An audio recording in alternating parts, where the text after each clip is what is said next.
It is. There you go, Mr. Banerjee. Good to see you. How are we doing today? I'm doing good, Sridhar. How are you?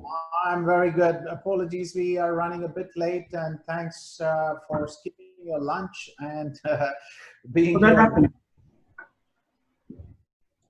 There you go. Take it away, Mr. Sujoy. Okay. Can you just help me to share my screen, please? Of course you can. Go ahead. I think you should be able to click share screen. Let me know if you have any difficulty.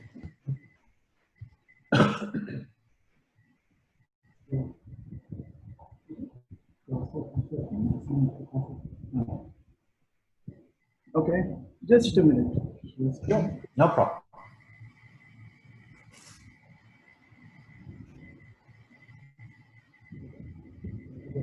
Excellent. There you go. Yeah. Carry on. Yeah. Good afternoon, good morning to all my friends across the country, in the Middle East, in various parts of the world.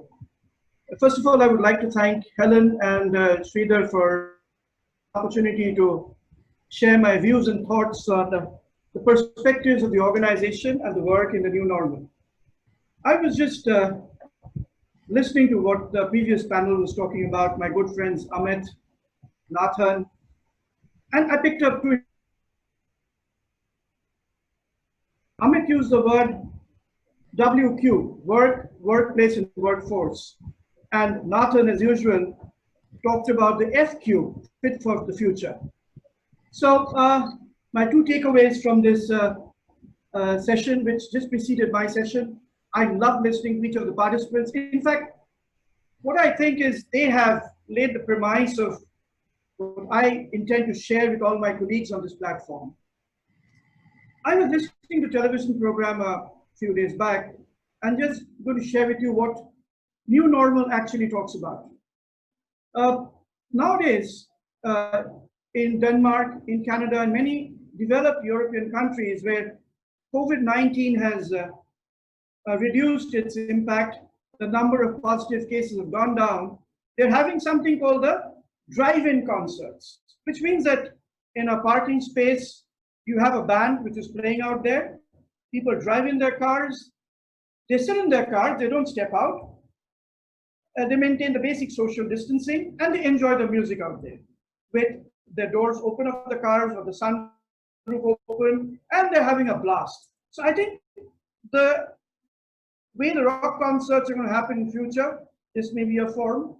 We never thought of digital learning, which all of us need to go through. The English Premier League or the French League, or the French League didn't happen, the Spanish League, all happened in closed doors. There was not a single spectator on the ground. Who could imagine it around January?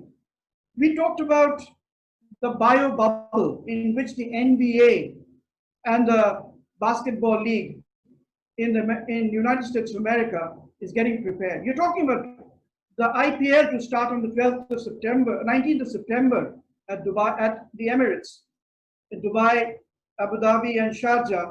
And you're talking about a bio bubble where the IPL teams will operate.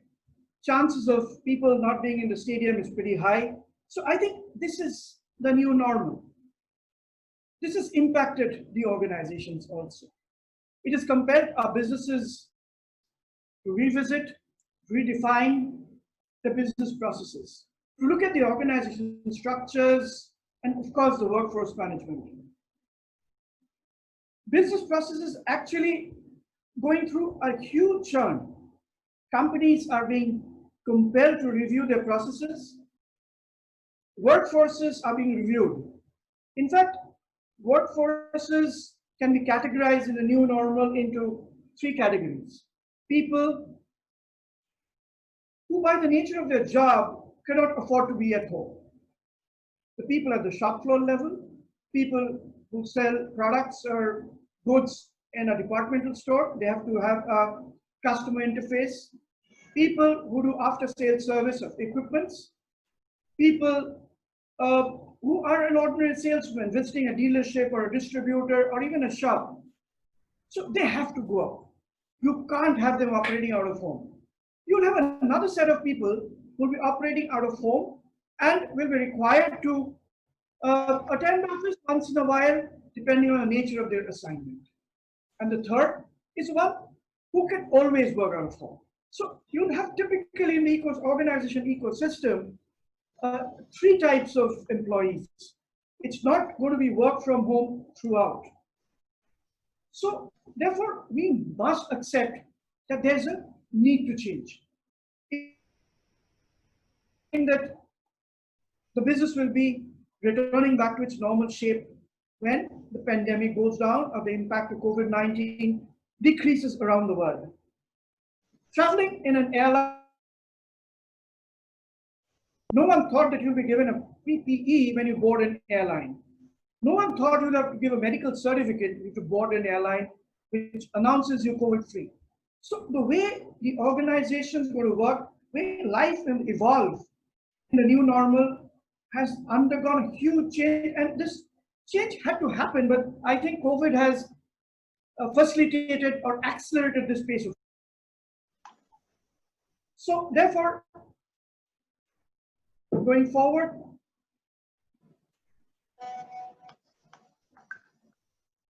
just a minute, I'm a bit stuck with my slides.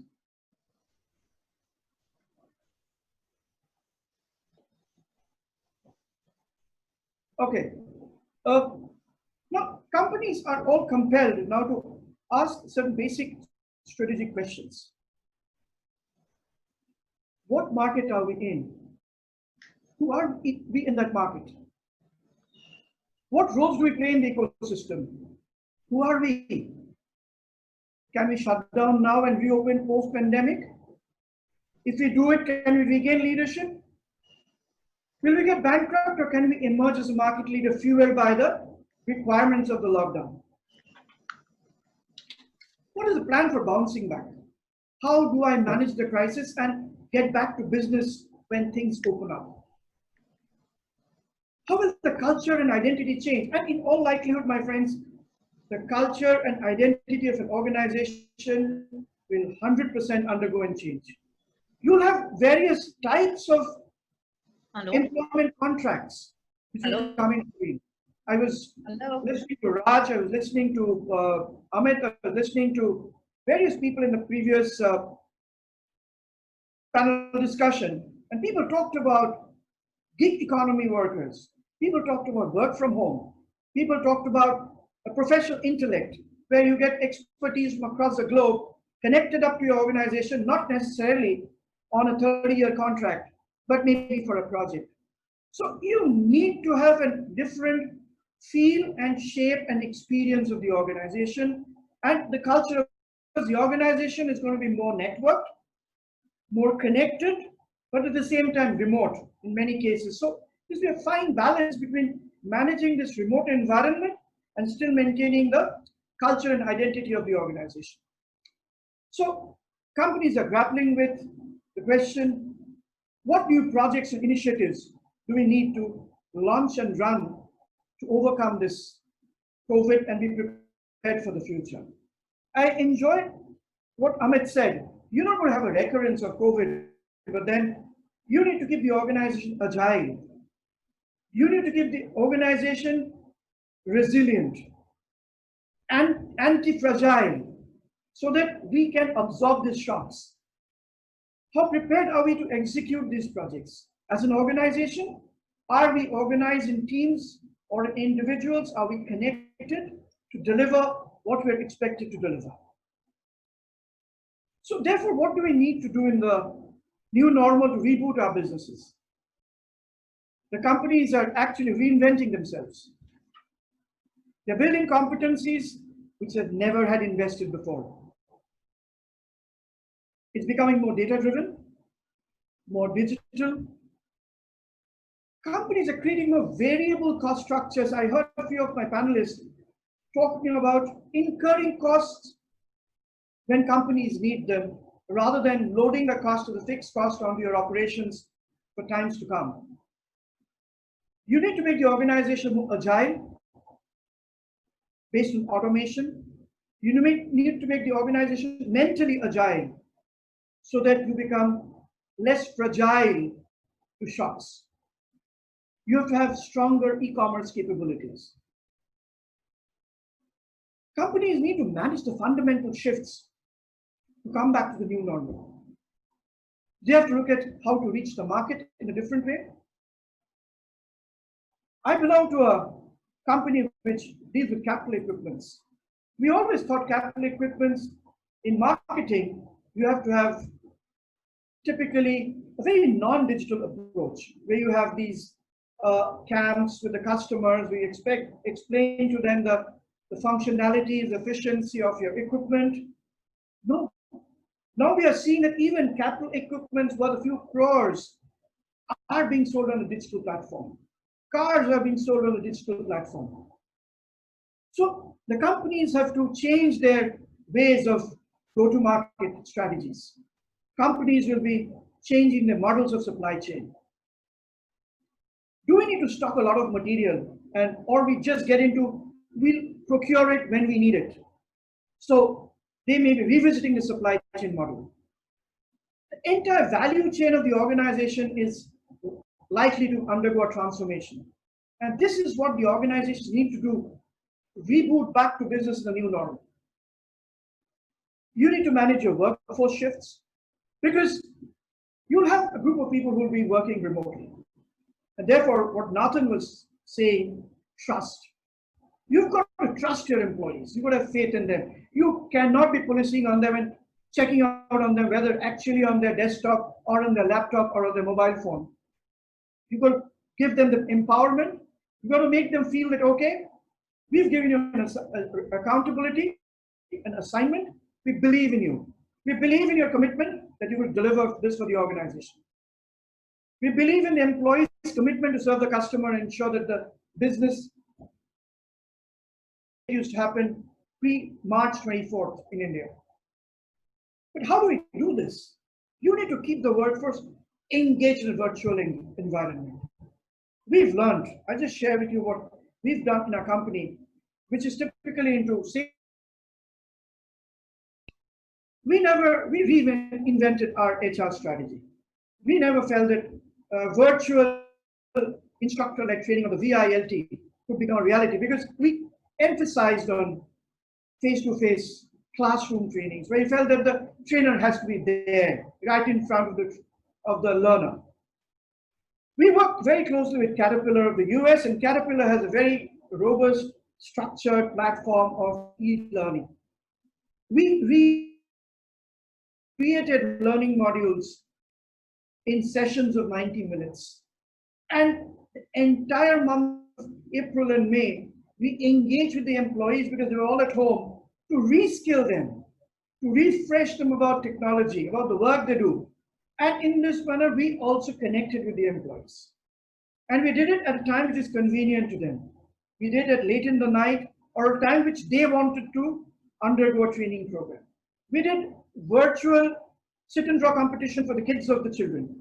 We did Fitness Fridays, where we had classes of yoga on the virtual platform. We did crossword competition. So we tried to engage with the employees we did quiz competitions, we awarded them.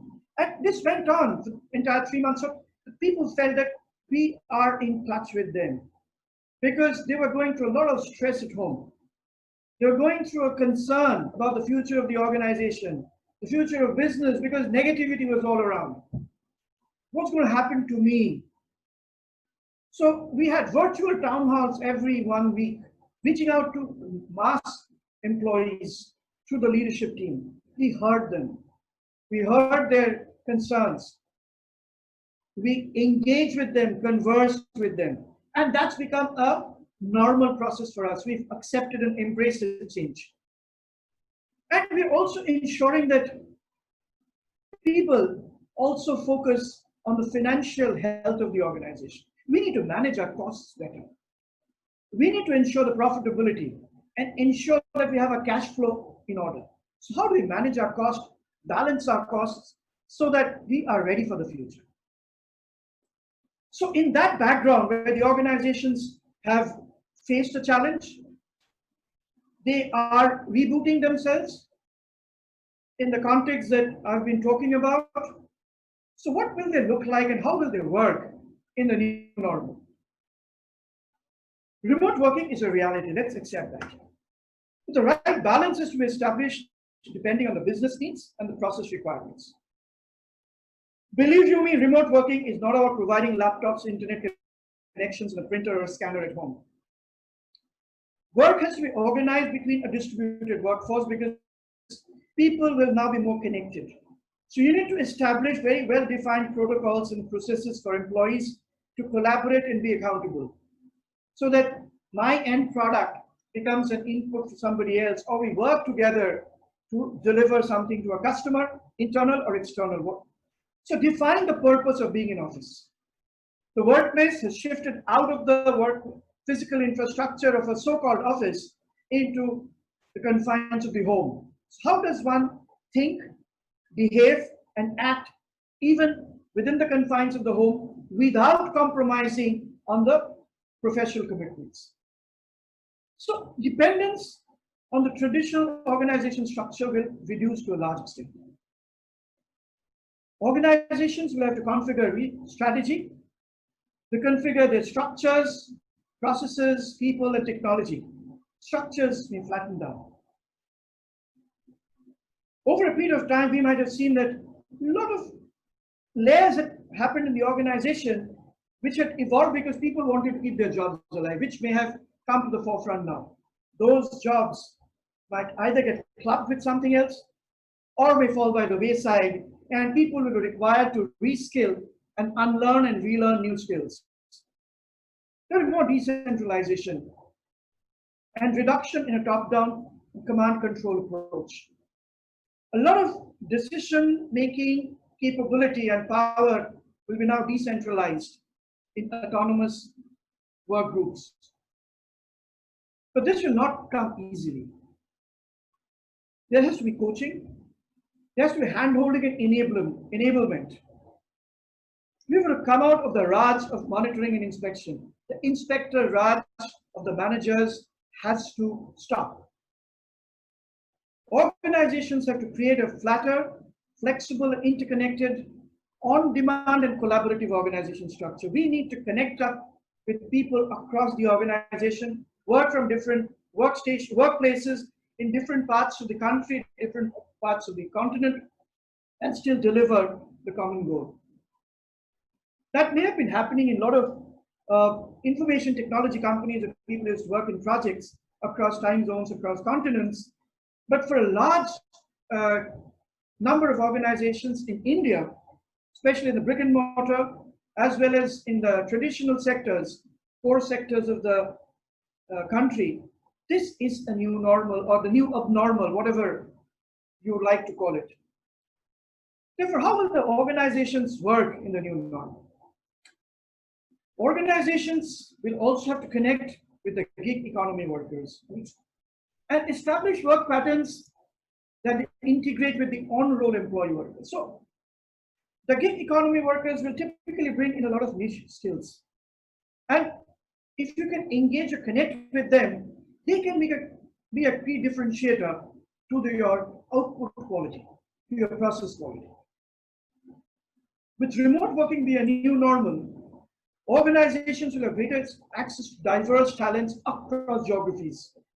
At times, you used to get constrained by mobility of people to leave a particular geography and join another place. Being from the city of Calcutta, which is not a preferred destination for any professionals, we used to struggle to recruit people. Now, with this new normal happening and with this remote working becoming a reality, I can attract a lot of good talent who will work in a remote manner from their respective locations and contribute to the overall growth of the organization. I will be leveraging the potential intellect that exists in the larger ecosystem across geographies. Organizations will be more structured to create network, logical grouping of people. They'll be leaner, and flatter organizations. As I said in the past, a lot of realization has happened that work content has been inflated over time to suit a full day's work. Believe you me, as an HR head, when I walk around my office, now we're working with 20-25% capacity because of the COVID norms and the protocols. I asked my own team and asked myself that are the people who sit in my office, about 300, 400 of them, were they fully engaged productively? Not been able to answer that till now, but we will need that answer going forward.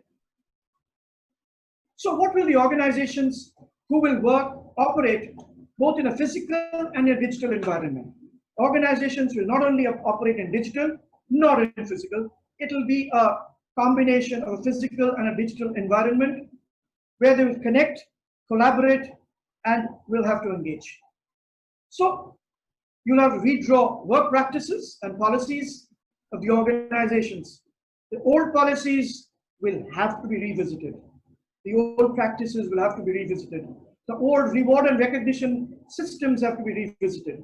The old engagement practices have to be revisited.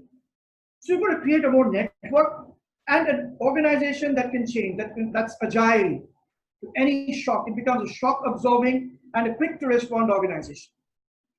You've got to create a digital and virtual workplace culture coexistent in the two. Because organizations, as I repeatedly say, will coexist in physical and digital form, and therefore there will be new norms of collaboration, new norms of engagement, and new ways an employee will experience an organization. We will employee experience commitment, what we call the employee value proposition. We will revisit our employee value proposition and look at our EX commitment, of employee experience commitment. Does it need a revisit, a reboot, a redefinition? Because employees will be operating in different ecosystems henceforth. We need to redefine our work from home policies and governance principles.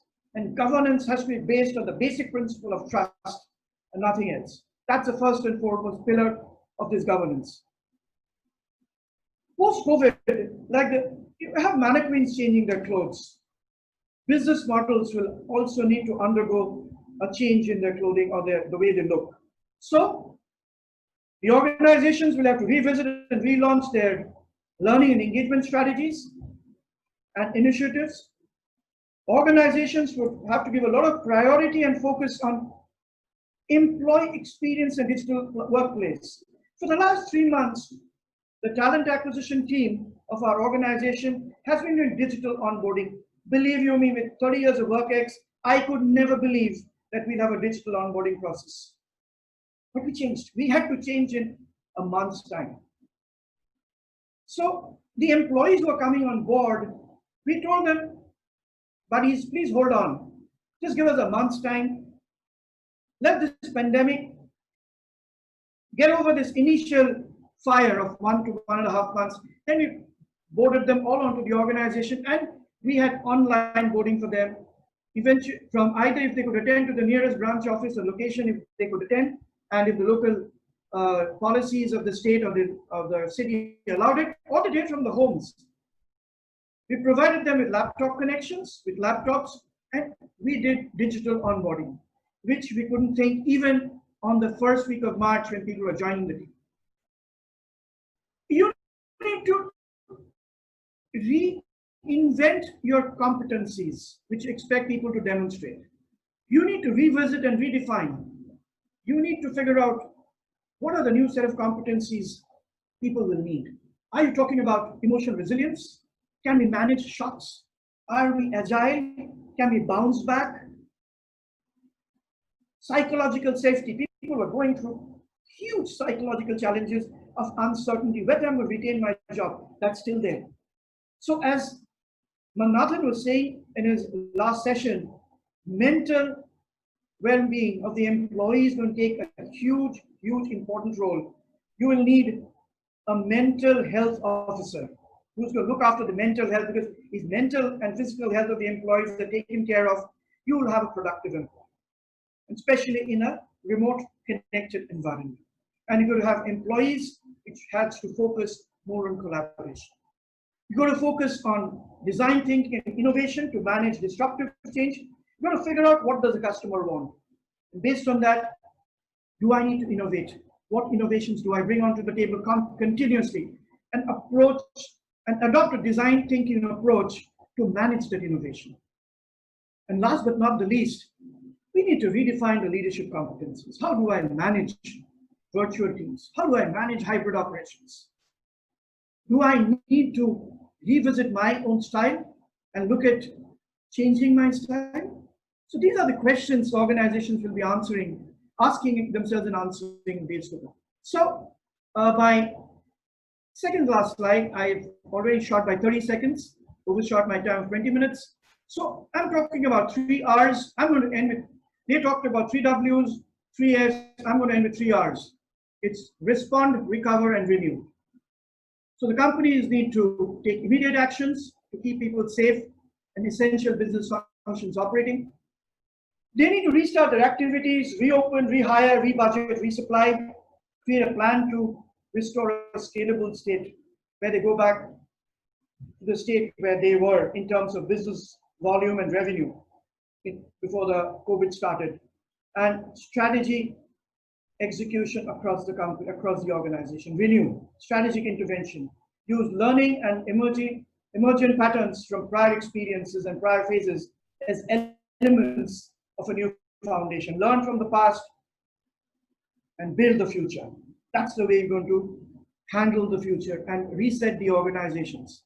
So therefore, I can say that we can envision a future where HR professionals are no longer thinking that their job is to stay on the top of current HR trends. No, we always used to say we'll become HR business partners. We've been struggling with this, and I hate this.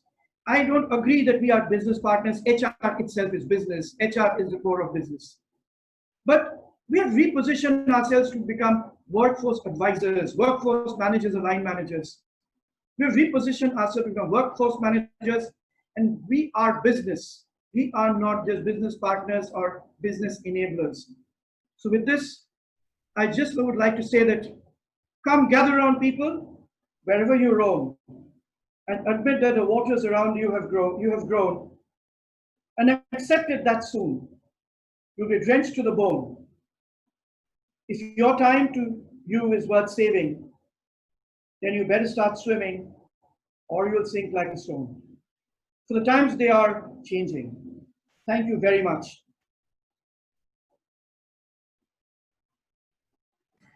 Thank you very much, Sujoy. That was a pretty good couplet or a short poem that you ended with. There are a couple of questions. We need, I mean, it's more of a statement which says we need to sort of embrace the new normal. And an observation from my side, I liked your picture of the clothes, and it's such a great observation because even the size of our clothes are changing. So we need to, because of the COVID, and we need to change as an organization, get more fit for the future and embrace the new normal. I agree with you for what you have done, and I thank you so much for being part of this, and appreciate all your inputs, Sujoy. If there is anything else you would like to say to sign off, more than happy to have you. Thank you, Mr. Sridhar. Thank you, Helen, and thank you, everybody. Just one word before I sign off. Let's not run away from the new normal. Let's embrace the new normal, because that's the normal going forward. Absolutely, absolutely. Thank you, and wish you all the best. Thank you, thank you. We are right now looking at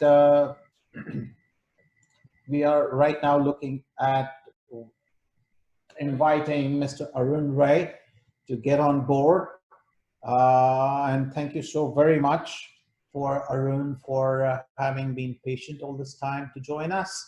And I also take this opportunity to wish all the attendees happy Raksha Bandhan. Hi Arun, there you go. Hi, how are you doing?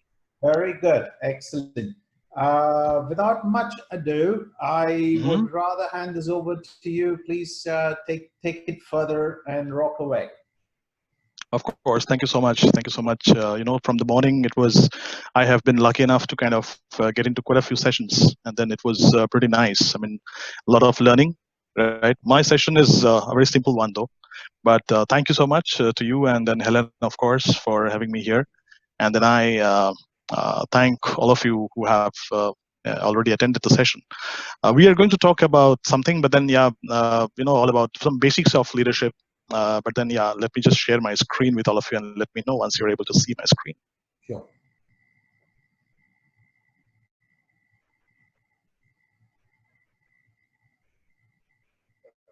Yeah. Cool. Can you? Yeah. All right, great. So once again, thank you so much. I was feeling pretty excited to go for this session, and then but yeah, of course, I was very eagerly watching and listening to the other speakers, and quite a bit of learning actually. Before the session starts, thank you once again to all the people who are watching this, all friends. And then actually, I received quite a few questions as well, and I promise you that, and I'll go back to each of these questions and try to send you my reflections, my answers. Of course, there is no right or wrong answers at this level. It's all about the perspective. But I will definitely try my level best to do so. So today we are talking about leaders to be at all levels, right? And then I will try to kind of base on some of the storytelling and then some incidents that I will bring before all of you to kind of establish the argument that in the success of an organization, it's very important that we behave like leaders. We will try to kind of believe in this fact that leadership is not a position, leadership is not seniority, but then it's basically the belief in myself or belief in everyone themselves that in the journey at every level of an organization or at every layer of an organization, it's important to behave like a leader, take a lot of accountability, and then take shots or calls, right? And organizations, individuals, all will be benefited out of it. So I start with a soccer story. This is a favorite story of mine, of course. The character that I'm going to show all of you in the picture, you can very easily relate to him, right? And what a fantastic football player of our time, right? You can see Leo Messi in front of you, and then you can see that he's in the jersey of FC Barcelona. He has never changed his club, by the way, right? And he's an Argentinian, of course, we know that, and he plays for the Spanish club. And then he also plays for Argentina as a captain. He's a fantastic dribbler, very skillful player.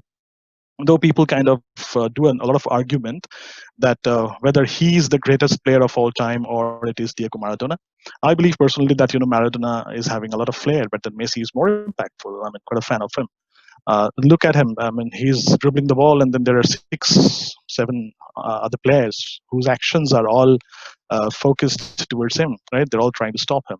So this man, at the age of his 17, he rose on the occasion, and then he became quite famous in one of his game. At that point in time, he was 17, and he became a sensation in the news, and then he came in the newspaper. So when that happened, a journalist asked him a question, or many people actually kind of commented on his success, and they said that, oh, you have become an overnight success, right, at the age of 17 itself. You know what exactly he said? This is what he said. I start early and I stay late, day after day, year after year. It took me 17 years and 114 days to become an overnight success, right? That is what he said. So he talked about perseverance. He talked about hard work. He talks about fantastic amount of commitment and contribution. So that we have no doubt in our mind that the kind of performance he has produced in this field of soccer, in this field of game, that was fantastic. And every time he went out in the ground, he believed that he's a champion, and then he behaved like a leader to lead from the front. But even then, I mean, you need to look at some of the statistics and look at this particular statistics. But before you look at the statistics, of course, 3 statements. A great player, of course, he behaved like a leader on and off the field. Probably the best player of our time in world history, and he has taken enough accountability and ownership whenever he has played. But if you look at his playing statistics, right? I'm just presenting you the 2019 data. He played for his club, which is FC Barcelona, where he has played 720 odd games, 729 precisely, and scored 633 goals. He has also played for Argentina. Of course, played much lesser match, 138, and then 70 goals he has scored. But what is important here, what is interesting here, look at the average. Look at the success rate that he has. For his club, he's having 87% success rate, while for his nation, he has achieved around 51% success. You know why this difference is? Because every time the person appeared, he gave similar kind of effort. So I'm not saying this. The football experts believed that when he has played for the club, the supply line in the club has been much better. That means in every level and every layer, in the defensive layer, in the midfield layer, in the forward line. I'm just not talking about other great players like Neymar and Suarez who played with him, but all the players in FC Barcelona has taken their respective responsibilities and accountability so nice way, in such a fantastic way, that he got a lot of space and freedom to kind of show what he can do. And that has basically made him much more successful when he has played at the club level. While he played for Argentina, I've seen quite a few. I mean, all of us have seen quite a few World Cup matches when he has played for Argentina. He did not see that kind of support present for him, or overall, probably the football history has not been able to create that kind of overall distributed leadership, right, in the Argentina team when he played for it. And naturally, the success rate has gone down. This is what the experts believe in. So when he played for the club, many leaders in different positions actually they independently took the leadership, and that is what we are trying to establish in today's quick session. That it's an intent-based, purpose-based, all-round leadership that should be present everywhere. Once again, it is to mention that a leadership is not a position. It is the right intent, and that can be present in every layer of an organization. And that is why we said leaders to be at all levels, and that is how an organization can flourish further. This brings me to the second story which I have. Of course, I mean that's a very, very important in Indian history, and this is none other than the 26/11, right? We all watched it. I mean, of course, it doesn't bring any good memory. But then when you talk about the story, you really look at it. You see a lot of leadership coming out of it, right? I've been to Bombay a number of times. Of course, have been in front of the place, which is there in front of you right now. 26/11 attack was a nasty one. Of course, it looked like a total chaos. But then yes, when you saw some of the activities, let me start with the general manager, right? Of course, he was at a so-called quote unquote at a leadership level. He lost his family members, he lost his wife and 2 children in the attack, right? He knew when the blast happened and then what exactly happened. He kind of guessed it, but then he continued to serve the guests and save the guests, right? He had to lead from the front. But was it only he? The entire organization, the entire institute functioned in a seamless manner, right? A lot of people came forward and they took their respective leadership role to bring the whole situation out of crisis. The nearby train station announcer, right? His job was to basically announce the train, right? The trains and their timetables. But then he alerted everyone to exit from the back, right? It was not only, I would say, a call of duty, but then it was a sheer leadership, which actually saved thousands of Mumbaikars that day. He asked everyone to kind of run away from that place as quickly as they can, right? There are other examples as well. I read one of the comments from one of the foreign guests who was there along with his wife there, and he said that a maintenance section staff came, and then when the firing was happening in the lobby openly in one particular floor, he basically shielded some of these guests and then actually virtually took the bullet without fearing his life. Is it not leadership? It's a great testimony of sacrifice, kind of coming in the front and then boldly facing the issue, right? Probably people could have at that level could have run away from the situation, but this did not happen. The hotel also continued to serve food for the first few hours when the attack was first couple of hours. Hotel continued to serve the foods. So that's another great example, right? A lot of firemen, because there were fires in different portion of the hotel, they kind of started dousing the fire without bulletproof jackets, without fearing that yes, anytime a bomb can be blasted or bullet can come and they can die, but then they did not care about it. Probably you can say that they had no choice, but then yes, they had choice. They could have fled. They could have run around. They did not do that. So basically, I'm not even talking about the policemen who covered the ground so nicely. But once again, you can see that it's an incident. It's an incident of sadness. But then at the same time, the kind of ownership, accountability, and the leadership was exhibited at every level by people who were involved. Right, that created quite a bit of help for the entire nation to come out of the crisis. So this was the second thing which was there in my mind. And today, when we are talking about leaders to be at all levels, we are talking about some of the things which the great organizations are following as of today. In our respective journey, I think we as leaders, we are also trying to create leaders. And I have seen many inspiring leaders in my life. I have seen that, yes, they do not literally follow a leader-follower model, because a leader can go wrong. And if you're following a leader-follower model, then if you are wrong and you are only expecting people to follow you, of course there are situations. There are situations where you have to have followers and you have to have strong followers. And then actually we are going to answer some of those questions, as I said in the beginning of the session. That those are interesting questions, and I will reply to them. Somebody asked me that if everybody has to lead, then who will follow, right?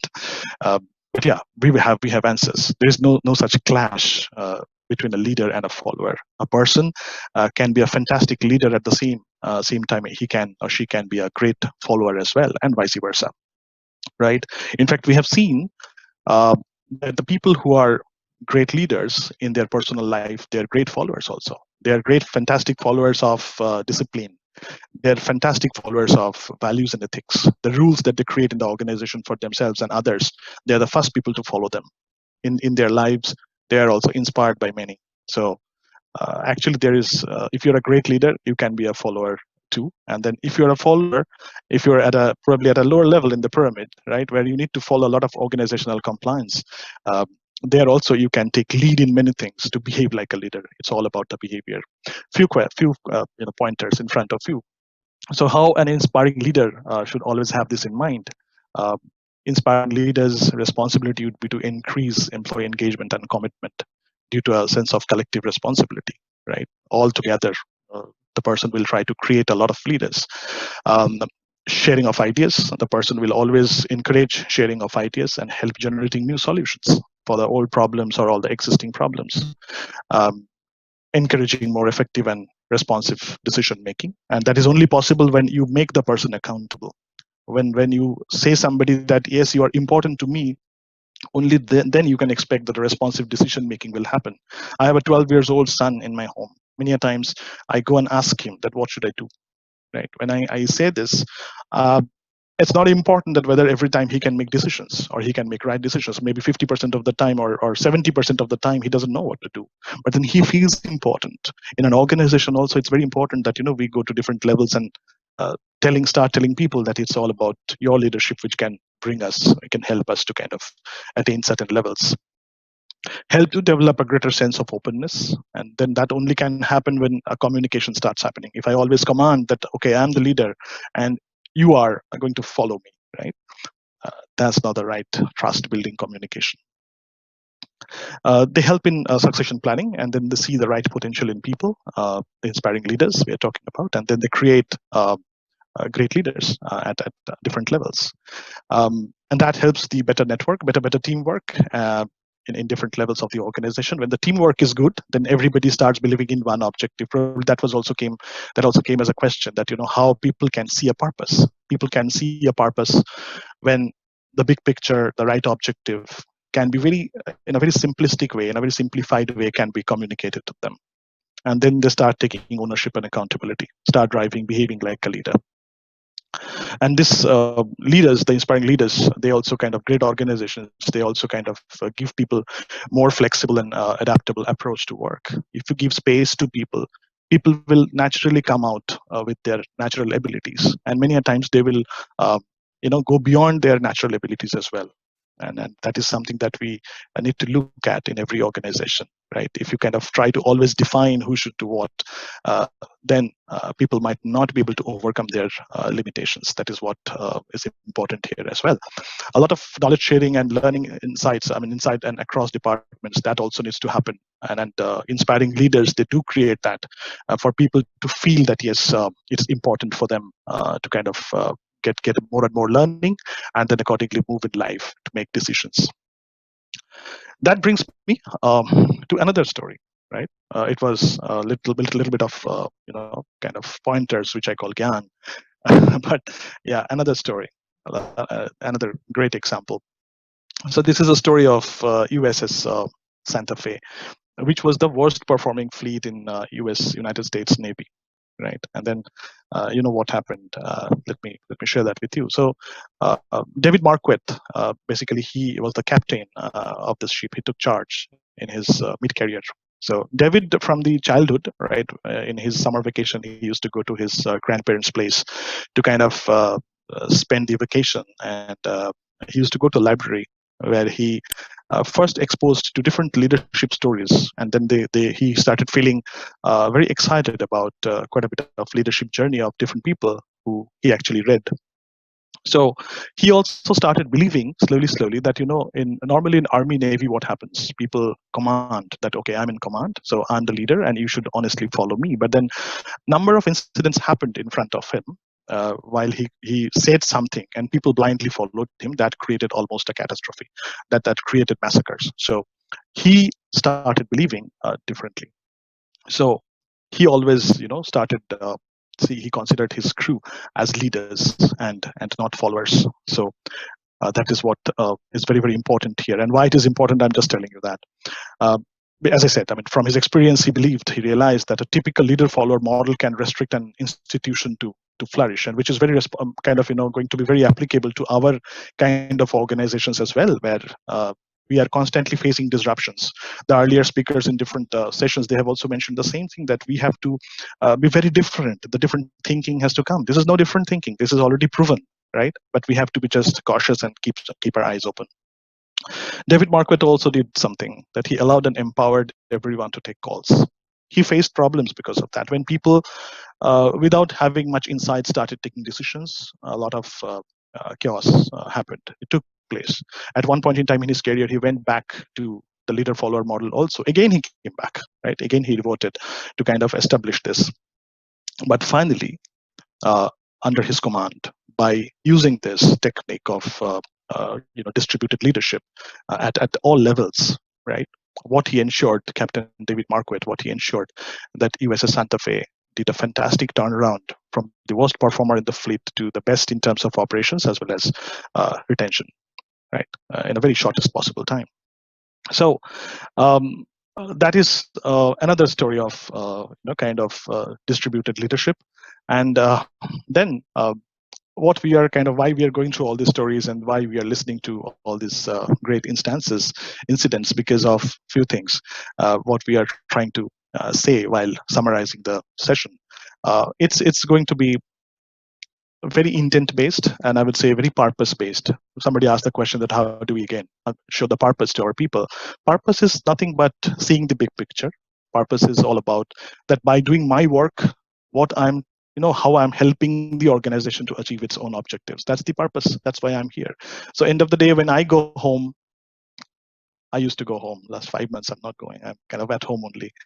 But then, yeah, when that situation comes, still, when end of the day you log off, right? You feel what you've done, right? All of us do that self-reflection, and I completely believe, and a firm believer, that yes, the purpose that I have in front of me, that keeps me running, not the sheer amount and the quantity of work, right? And it is definitely not one person at the top, right? Sometimes leaders are very firm believer that everything is my responsibility. I'm sorry to say, it's not the philosophy. It should not be the philosophy.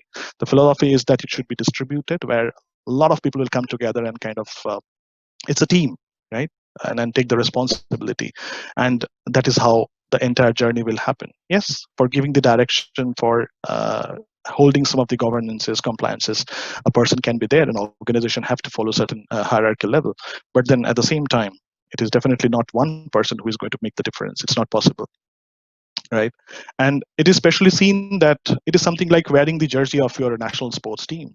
You see that something is very which you should honor. You should make that should make you feel proud. Something like that, it is important to make people feel that they're going to handle something, they're going to be responsible for something, which is a very fantastic pride giver. And then um, something that they will be feeling bigger than themselves. So for example, if I wear a cricket jersey or a football jersey for my nation, it is definitely something bigger than myself.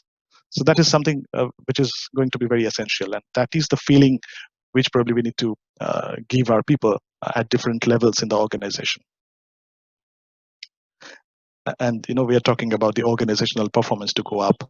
My purpose of sharing this with you is exactly same. I felt that yes, it would be good that if we can just ponder a little bit on this. And yeah, the purpose of sharing this presentation with you and then sharing my thoughts and reflections with you was just that in our journey we should be focused enough that in our respective responsibilities also we can take a lot of ownership, accountability, behave like leaders. And when we are in mid-senior level or we are actually trying to build the next generation, we should be careful about spreading that fever to all, that yes, taking responsibilities and accountabilities, behaving like leaders help the organization. Back to you.